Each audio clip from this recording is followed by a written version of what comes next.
Most history books will tell you the Roman Empire fell in the 5th century CE. But this would have come as a great surprise to the millions of people who lived in the Roman Empire up through the Middle Ages. This medieval Roman Empire, which we usually refer to today as the Byzantine Empire, began in 330 CE. That's when Constantine, the first Christian emperor, moved the capital of the Roman Empire to a new city called Constantinople, which he founded on the site of the ancient Greek city Byzantium. When the Visigoths sacked Rome in 410 and the empire's western provinces were conquered by barbarians, Constantine's eastern capital remained the seat of the Roman emperors.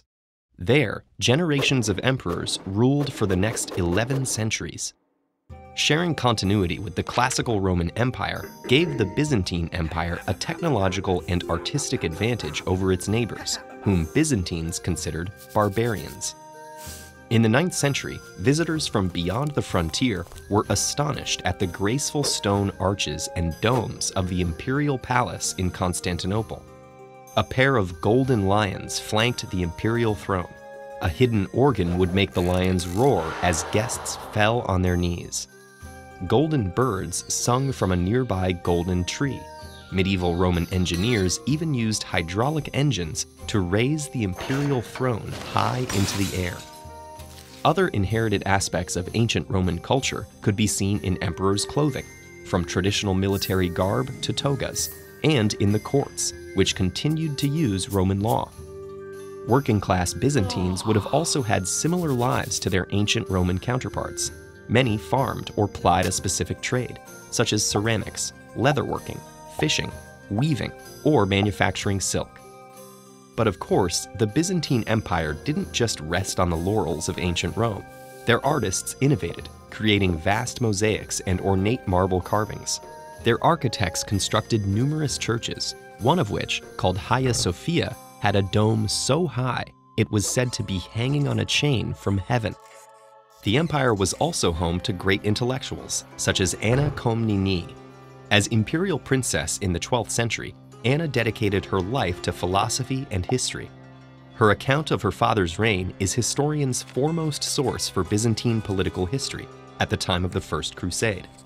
Another scholar, Leo the mathematician, invented a system of beacons that ran the width of the empire, what's now Greece and Turkey.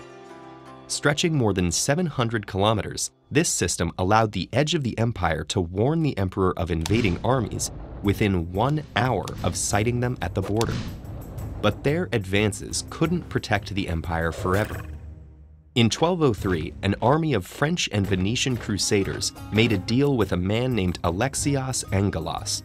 Alexios was the son of a deposed emperor and promised the crusaders vast riches and support to help him retake the throne from his uncle.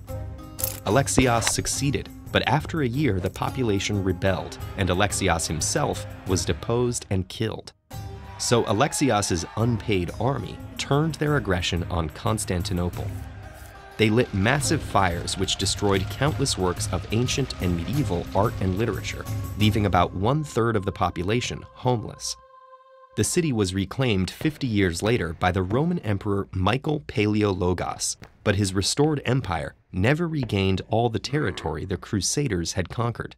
Finally, in 1453, Ottoman Emperor Mehmed the Conqueror captured Constantinople, bringing a conclusive end to the Roman Empire.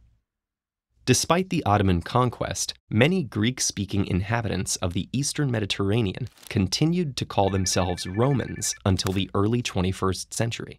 In fact, it wasn't until the Renaissance that the term Byzantine Empire was first used. For Western Europeans, the Renaissance was about reconnecting with the wisdom of antiquity. And since the existence of a medieval Roman Empire suggested there were Europeans who'd never lost touch with antiquity, Western Europeans wanted to draw clear lines between the ages. To better distinguish the classical Latin-speaking pagan Roman Empire from the medieval Greek-speaking Christian Roman Empire, scholars renamed the latter group Byzantines, and thus, 100 years after it had fallen, the Byzantine Empire was born. Want to learn more about the Byzantine Church mentioned in this video? Check out this lesson and learn how Hagia Sophia spanned empires housed multiple religions, and is somehow decorated with both ancient Greek columns and Viking runes.